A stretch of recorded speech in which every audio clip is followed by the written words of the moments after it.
اور مغرب میرے دائیں طرف۔ تو ایک پرندے نے پانی پینے کے لیے آنا تھا، وہ مجھے دیکھ کے وہ اڑ گیا۔ اب وہ درخت پہ بیٹھا ہوا، اب میں اس بیچارے کو چاہتا ہوں کہ وہ پانی پی لے تاکہ اس کی بھی افطاری ہو جائے، ہماری بھی افطاری ہو جائے۔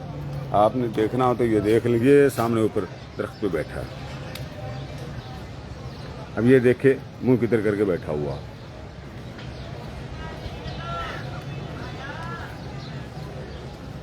ٹھیک ہے، اس نے پانی پینا تھا، مجھے دیکھ کے یہ ادھر چلا گیا۔ پہلے آیا تھا ادھر، میں نے چاہا بات آقا کریم کی پوری کر لوں، لہٰذا یہ دو باتیں ذہن میں رکھ لیں۔ اللہ کا ذکر، تو ذکر بڑے بڑے دو بن گئے، ایک ذکر خدا اور ذکر مصطفیٰ۔ ذکر خدا کیا ہے؟ اللہ کے اذکار، اللہ تبارک و تعالیٰ کی قرآن مجید کی تلاوت، آیات، تسبیح و تحلیل، اللہ اللہ کرنا، لا الہ الا اللہ کرنا، اس طرح۔ اور دوسرا ذکر وہ حضور علیہ السلام کی ذات پر درود و سلام پڑھنا۔ تو یہ دونوں اذکار کیجئے۔ مغرب کے وقت لیلۃ القدر کا وقت شروع ہو جاتا ہے اور اذان فجر تک، یہ حتی مطلع الفجر، مطلع فجر یعنی جس وقت سحری کا اختتام ہوتا ہو، مطلع الفجر، اس وقت تک اس کا وقت رہتا۔ تو اللہ تبارک و تعالیٰ نے اس کو محبوب کی امت کو، کیونکہ ان کی عمریں تھوڑی تھیں، حضور علیہ السلام پریشان ہو گئے، اس پر رب ذوالجلال نے حضور علیہ السلام، کیونکہ امت کے پہلی جو امتیں گزری تھیں ان کی عمریں بہت زیادہ ہوتی تھیں، 200 سال، 300 سال۔ تو آقا کریم صلی اللہ تعالیٰ علیہ وآلہ وسلم کی جب امت کا نام آیا تو ان کی عمریں تھوڑی تھیں، حضور پریشان ہو گئے۔ اس پر اللہ تبارک و تعالیٰ نے فرمایا، حبیب پریشان نہ ہو، ہم ایسا کرم کر دیتے ہیں کہ آپ کے غلام وہ رات پا لیں گے۔ اور یہ بات بھی یاد رکھ لیں، کیا کھجوروں کے پیسے پہلے پنکو کو دیا چلے اس کے پاس۔ تو عرض کر رہا تھا، اب یہ دیکھیے کرو میرے ساتھ آ کے،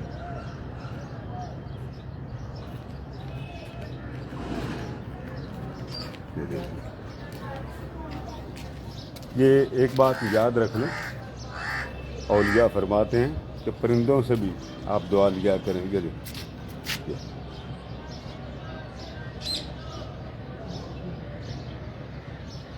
اب اس نے پانی پینا ہے، اڑ جانا ہے، تو اولیاء فرماتے ہیں، اور یہ حدیث نبوی ہے کہ اگر تم کوئی کسی کی زمین ہے، فصل ہے، تو تمہارے فصلوں میں زمین پر اگر پرندے آتے ہوں، جانور آتے ہوں اور وہ دانہ وغیرہ کھا جائیں، تو فرمایا وہ دانہ ان کے پیٹ میں چلا گیا ہے تو ان کے پیٹ میں جانے کے صدقے تمہارے نامہ اعمال میں بطور صدقہ جمع ہوگا۔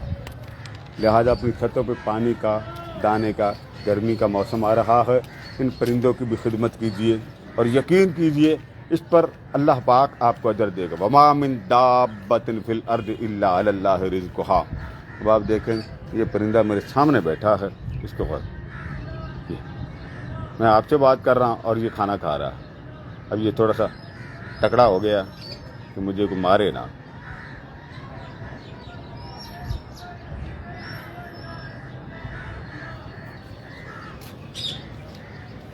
ان جانوروں اور پرندوں کی جتنی آپ خدمت کریں گے رحمت آپ کو ملے گی۔ یہی وجہ ہے کہ لوگوں نے کئی جانور گھروں میں پال رکھے ہیں۔